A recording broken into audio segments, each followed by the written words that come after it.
प्रिय देशवासियों, गणतंत्र दिवस के पावन राष्ट्रीय पर्व पर आप सबको हार्दिक शुभकामनाएं।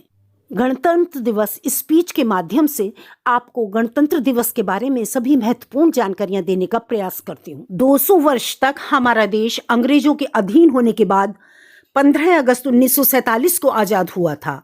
अंग्रेजी हुकूमत से आज़ादी मिलने के बाद 26 जनवरी 1950 को हमारा संविधान 10:24 पर लागू किया गया। इस दिन को ही गणतंत्र दिवस के रूप में मनाया जाता है। यह हमारा राष्ट्रीय पर्व है और सभी धर्मों के अनुयायी इसमें सामूहिक रूप से सम्मिलित होते हैं। मन में प्रश्न पैदा होता है कि हमारा संविधान 26 जनवरी 1950 को ही क्यों लागू किया गया। संविधान को लागू करने के लिए इस दिन को इसलिए चुना गया क्योंकि सन 1930 में कांग्रेस के अधिवेशन को इसी दिन भारत में पूर्ण स्वराज मिला था। भारत की संविधान सभा में 24 नवंबर 1947 को भारत का संविधान पारित हुआ था, लेकिन 26 जनवरी 1950 को भारत का संविधान लागू हुआ। इसलिए हम 26 जनवरी को ही हर साल भारत के गणतंत्र दिवस के रूप में मनाते हैं और 24 नवंबर को संविधान दिवस के रूप में मनाया जाता है। वर्ष 2022 में हम अपना 73वां गणतंत्र दिवस मनाने जा रहे हैं। हम हर वर्ष अपना गणतंत्र दिवस बड़े ही धूमधाम से मनाते हैं। इस दिन राष्ट्रीय स्तर पर छुट्टी होती है, स्कूल हो चाहे कॉलेज या कोई संस्था हो, रिपब्लिक डे मनाया जाता है। 26 जनवरी को स्कूल में बड़े स्तर पर प्रतियोगिताएं और कार्यक्रमों का आयोजन धूमधाम के साथ होता है। भारत के सभी नायक सरदार भगत सिंह, सरदार वल्लभ भाई पटेल, सुभाष चंद्र बोस, चंद्रशेखर आजाद, लाला लाजपत राय, सरदार वल्लभ भाई पटेल, लाल बहादुर शास्त्री, महात्मा गांधी, आप सब ने जिन्होंने हमें आज़ादी दिलाने में अपनी कुर्बानी दे दी, आज उनको याद करते हुए गणतंत्र दिवस पर श्रद्धांजलि देते हैं। हम रिपब्लिक डे मना रहे हैं तो हमें आज के दिन संविधान के इतिहास के बारे में संपूर्ण जानकारी होनी चाहिए। देश के सभी नागरिकों को मौलिक अधिकार प्राप्त हो सकें, संविधान में सभी नियम कानून बनाए गए और सुचारू रूप से लागू भी कर दिए गए। आज ही के दिन हमारा भारत डेमोक्रेटिक रिपब्लिक बना था। गणतंत्र का अर्थ होता है जनता का जनता के द्वारा शासन, यानी कि जनता खुद ही अपने नेता का चयन करती है।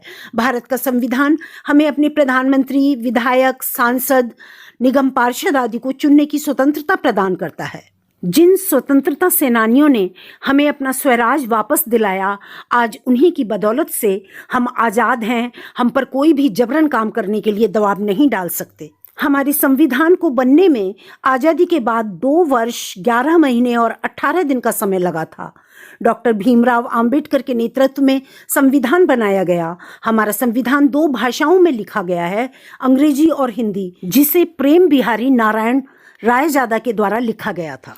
जब संविधान बना था उस समय हमारे संविधान में कुल 396 अनुच्छेद, 8 सूचियां और 22 भाग थे, जिसमें अभी तक 104 संशोधन किए गए हैं और इन्हीं नियमों अधिकारों को लागू करके हमें सिखाया गया है कि हमें कैसे रहना है और कैसे अपने नियम कानूनों का पालन करना है और भारत को एक विकसित राष्ट्र बनना है।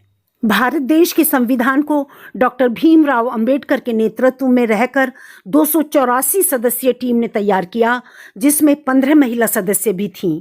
हमारा संविधान हस्तलिखित था, इसमें ना तो कोई टेली प्रिंटिंग थी और ना ही टाइपिंग थी। हमारा संविधान विश्व का लिखित सबसे बड़ा संविधान है और इसे बनाने में 6 महीने का समय लगा था।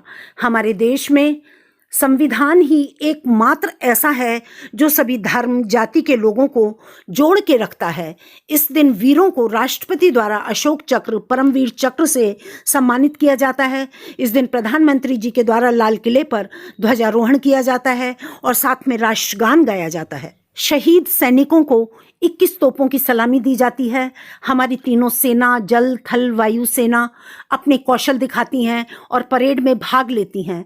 हर वर्ष हमारे गणतंत्र दिवस पर विदेश से अतिथियों को बुलाया जाता है। इस साल 26 जनवरी पर गणतंत्र दिवस के अवसर पर मुख्य अतिथियों के रूप में मध्य एशिया देशों के राष्ट्राध्यक्ष आएंगे। भारत के राष्ट्रपति, प्रधानमंत्री और भारतीय सशस्त्र बलों के प्रमुख कमांडर अमर जवान ज्योति इंडिया गेट पर बलिदान हुए भारतीय सैनिकों को पुष्पांजलि देते हैं। संविधान लागू होने के कुछ समय बाद राष्ट्रपति डॉक्टर राजेंद्र प्रसाद पहली बार अपनी बग्घी से राष्ट्रपति भवन से निकले थे। राष्ट्रपति डॉक्टर राजेंद्र प्रसाद के द्वारा संविधान लागू करते समय कहा गया था कि हमने एक ही संविधान और संघ में हमारे पूर्ण, महान और विशाल देश के अधिकार को पाया है।